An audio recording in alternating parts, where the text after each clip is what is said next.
Welcome to the channel, guys. If you are someone who struggles with iron contacts, cannot stop hitting the ground first or thinning their irons, this video could be a really good one for you. We'll talk through two of the most common errors that I would see that causes this poor ball striking, give you some really simple drills that you can try out to improve that ball striking, start to collect the ball then the turf, and get you some more consistency with your irons. So first things first, obviously when we are trying to get consistency with our irons, what most people are trying to do, obviously we need to try and hit the middle of the club face, but in terms of consistency, what people are normally after is the ability to try and collect the ball and then the turf. They want their lowest point of their swing arc to be slightly after the golf ball. You'll see it on the TV when you watch all the pros. It's ball then divot all the time. That is a consistent part of their iron play. So how do we get that into your iron game? Two simple things. It's not spoken about too much. They're both quite linked together. In terms of the backswing, the movement of the head can be really, really important. I see a lot of people that struggle with their iron play that tend to swing back and move their head dramatically off the ball. So they might start in a nice position, they'll have a good grip, a good ball position, shoulders only have a small amount of tilt. That's something that can affect it. The more this way you are, potentially the more likely you would be to hit fats or thins. Potentially, depends on your swing, but that can impact it. Setting themselves up with a nice ball position, all good, head in line with the golf ball. But as soon as they take that club head away, that head starts to move off the ball and move inches over this way. And what that can do is, that basically moves the centre of your swing. If you imagine your swing as a big circle, that moves the centre of your swing too far back or off the ball. And now what you need to do in order to have consistent contact is that exact same amount of lateral movement back towards the golf ball. So in talking's sake, imagine we go 6 inches over this way with the head.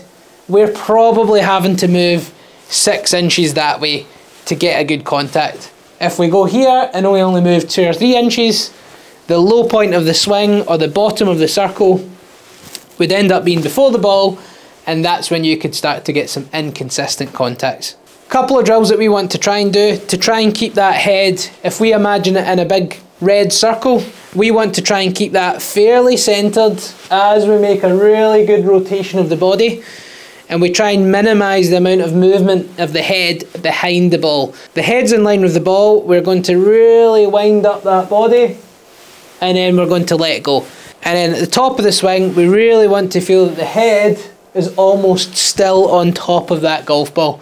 There's very little movement off it. A little bit's okay, but we definitely don't want this huge sway and head movement. One drill that you can try at home is to put your right hand on your right cheek and then start making some swings, pushing your cheek this way, but allowing your left arm to move across your chest as you start to turn. Okay, that's a really good drill. You push your hand with your head if you started to move. You want to turn, get the left arm across. From this way, push that cheek, turn the body. Get the left arm across and around your chest. Grab a golf club, same feeling. This way, turn. This way, turn. From this angle, we're back, turn. Get that club head round here, keeping that head centered. If you're on the range, you could have a couple of shots of that, give that a little bit of a practice. Step up, that feeling there, step up to the golf ball, repeat that feeling, and catch ball first. Another drill you can try is to hit shots with your right heel off the ground.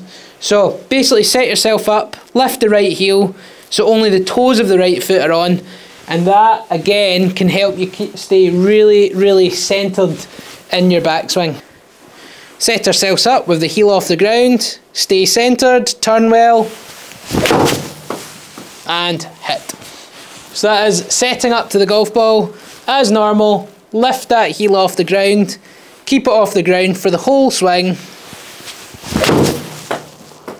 and strike. And that will really help you get ball then the turf.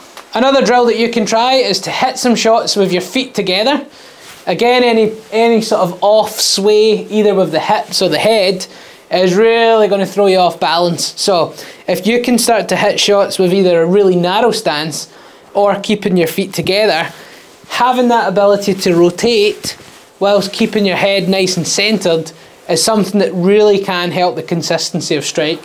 So that's one other drill we can try. I'm going to set up, I'm going to go with the feet together, keep that head really still, and rotate, and rotate. That's a really, really good drill that you can try. So all three of those drills are to address this head moving off the ball. One of the key things that could make you struggle with your consistency of strike. So check that out. When you're in your backswing, imagine that big red circle around your head, wind up the body, whilst keeping that head nice and centered. Number two, and it's very, very similar, is to do with lateral movement in the backswing. Quite often I would see a lot of golfers with a big hip sway in their backswing.